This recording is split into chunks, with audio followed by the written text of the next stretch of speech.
नमस्कार, आईपा मंच में आपका स्वागत है। मैं बांदा से साकेत अवस्थी। आईपा यानी all India progressive politics association. हम बात करते हैं जन सरोकार की, हम बात करते हैं मुद्दों की।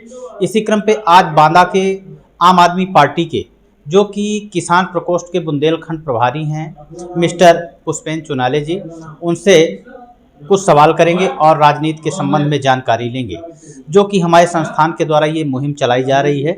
और हमारा मंच ये है जहां हम अपने मंच के माध्यम से तथा आम जनमानस तक पहुंचाने का काम करते हैं और अपने विचारों को हमारे मंच के द्वारा साझा किया जाता है।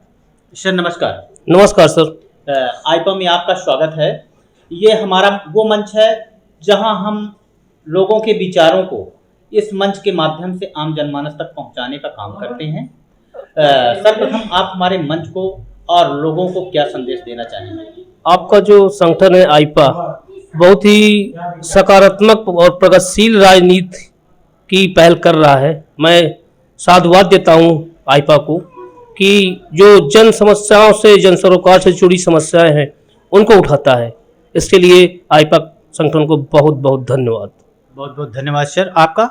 सर्वप्रथम हम आपसे बात करेंगे कि इस समय देखिए होने वाले चुनाव 2022 विधानसभा के चुनाव भी आ रहे हैं और हर पार्टियां अपनी पुरजोर सरगर्मी से अपने चुनाव प्रचार पर लगी हैं।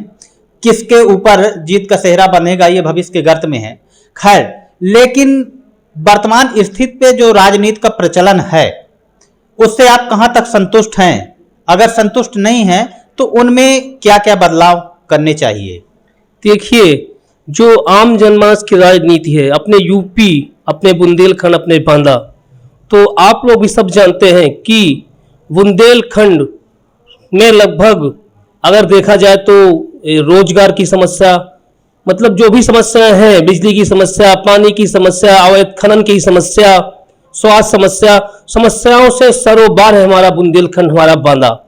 हमारी जो राजनीति की पहल है, हमारे जो दिल्ली में जब हम लोग पहला चुनाव लड़े थे, हमारे जो आदरणीय मुख्यमंत्री केजरीवाल जी हैं 2012 में, तब वहां पर हम लोगों ने यही नारा दिया था, बिजली, सड़क, सुरक्षा, स्वास्थ्य।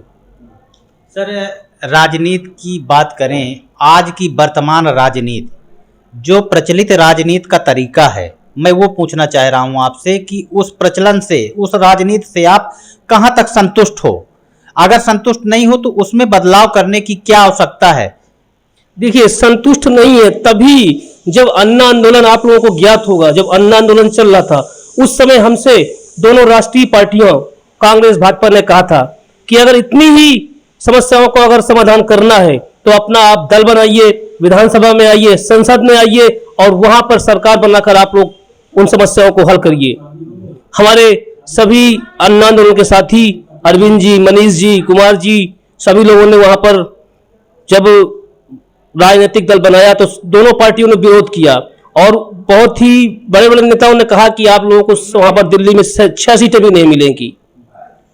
हम लोग की जो भी राजनीति है, चाहे दिल्ली की हो चाहे यूपी की हो, हम लोग की पार्टी की विचारधारा यही है कि हम लोग जनता की समस्याओं को हल कराएं, चाहे वो स्वास्थ्य से संबंधित समस्याएं हो, चाहे वो शिक्षा से संबंधित समस्याएं हो या बिजली, पानी, जो मूलभूत समस्याएं हैं जनता की, हम लोग चाहते हैं कि हम लोग पहले उनकी समस्याएं हल कराएं और यही राजनीति हम लोग यहाँ पर लेकर आए हैं। हमारी पार्टी के जो यूपी प्रभारी आदरणीय संजय सिंह जी हैं, उन्होंने भी यही कहा है कि हम लोग जो यहाँ की परंपरागत राजनीति है यूपी की, बुंदेलखंड की, बांदा की, उसको बदलेंगे और ये चीज हम लोगों ने दिल्ली में करके दिखाया है, ये सब लोग जानते हैं। सर, राजनीति पे आपने बताया कि संतुष्ट नहीं हैं, इनमें क्या क्या बदलाव होने चाहिए?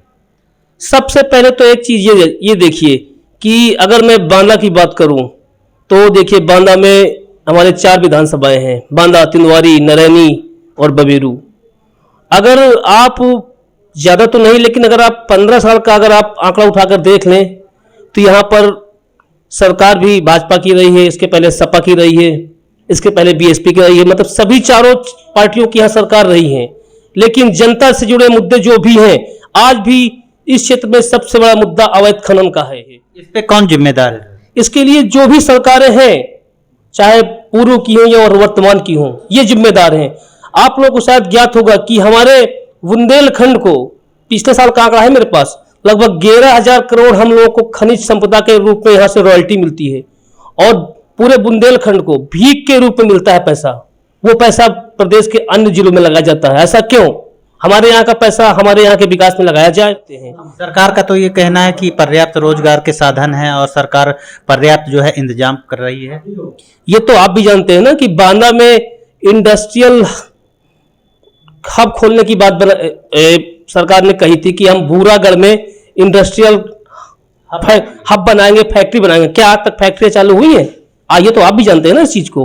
फिर किस मुद्दे पर, फिर किस वजह से सरकार कह रही है कि हमने रोजगार दे दिया? क्या 500 रुपए चुनाव के समय राशन देना या 500 रुपए श्रम के रूप में देना, क्या वो रोजगार है? ऐसा तो नहीं है। अभी तक रोजगार के विषय में सरकार ने कोई काम नहीं किया, ना भाजपा सरकार ने, ना सपा सरकार ने, और ना उसके पहले की किसी अन्य सरकारों ने। वर्तमान में तो कहा जा रहा है कि हमने रोजगार यूपी में काफी रोजगार दिया, लेकिन आप कह रहे हैं कि ऐसा कहीं कुछ हुआ ही नहीं है। रोजगार अगर दिया है तो फिर हमारे यहाँ के लोग, हमारे यहाँ की जनता अन्य प्रदेशों में क्या कर रही है? उनको तो यहाँ वापस आ जाना चाहिए था। सर, हर राजनीतिक दल अपने आप को लोकतांत्रिक दल कहता है, क्या वास्तविक वो लोकतांत्रिक दल है? देखिए, लोकतांत्रिक की आपने बात पूछी, तो लोकतंत्र हमारे देश का सबसे ही मजबूत आभूषण है राजनीति के लिए।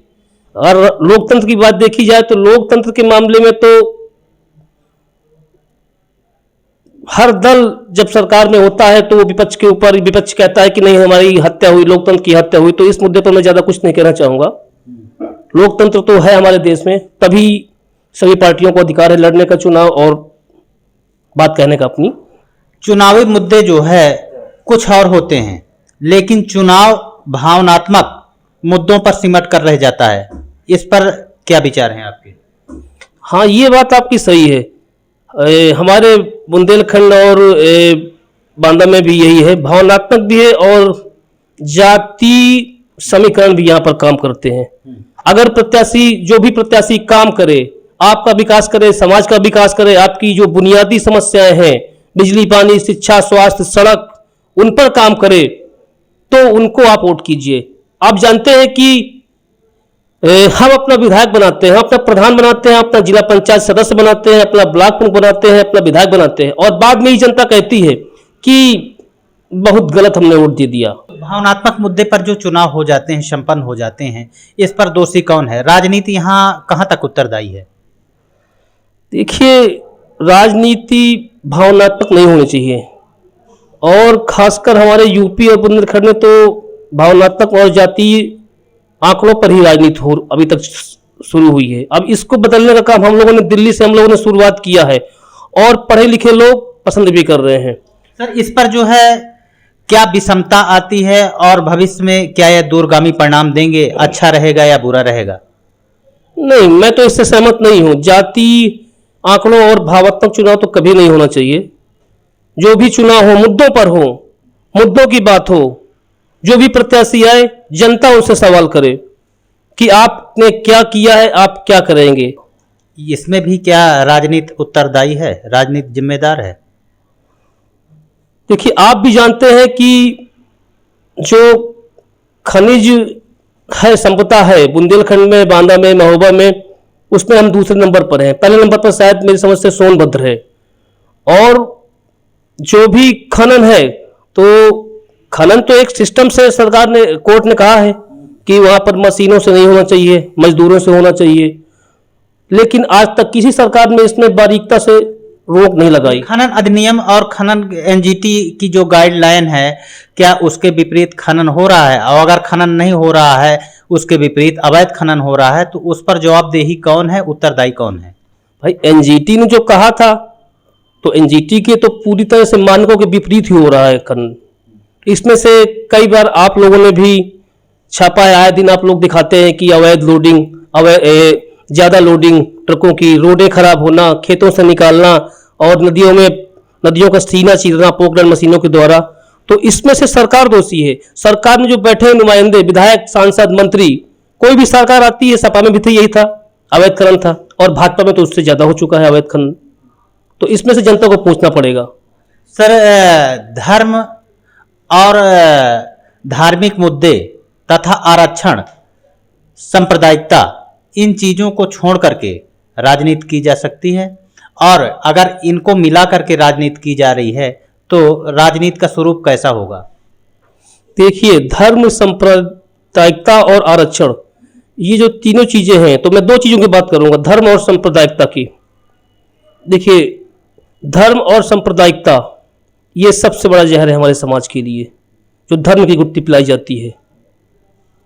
कुछ मुद्दों पर जो धर्म है भाई, अगर मैं हिंदू धर्म का हूं तो राम मेरे भी हैं, आप हिंदू धर्म के हैं तो राम आपके भी हैं, आप मुस्लिम हैं तो आप अपने धर्म का सम्मान करिए। हमें कोई भी ये नहीं सिखाता है कि हम दूसरे के धर्म का अपमान करें।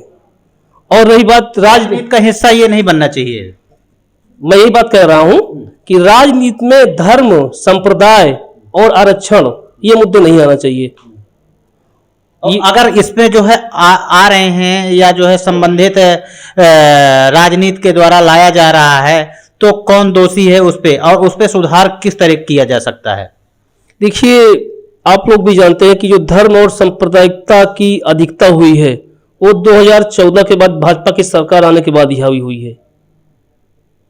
उसके पहले भी सरकारें रही हैं देश में, और हम लोग भी जानते हैं कि धर्म और सांप्रदायिकता के मुद्दे पर कभी भी वोट नहीं मांगा गया है। लेकिन अब कुछ ज्यादा ही हो रहा है। राम मंदिर बना, वो कोर्ट के आदेश से बना, वो हम लोगों की आस्था का विषय था, लेकिन अब उसको हर जगह क्यों बार बार आप लोग जनता के सामने लाते हैं? भाई, राम मंदिर तो आस्था का विषय है। अब आप लोग जो महंगाई है, बेरोजगारी है, अन्य जो मूलभूत समस्याएं जनता की, उनको भी हल कराइए, या आप धर्म की घुट्टी पिलाकर ही वोट मांगते रहेंगे?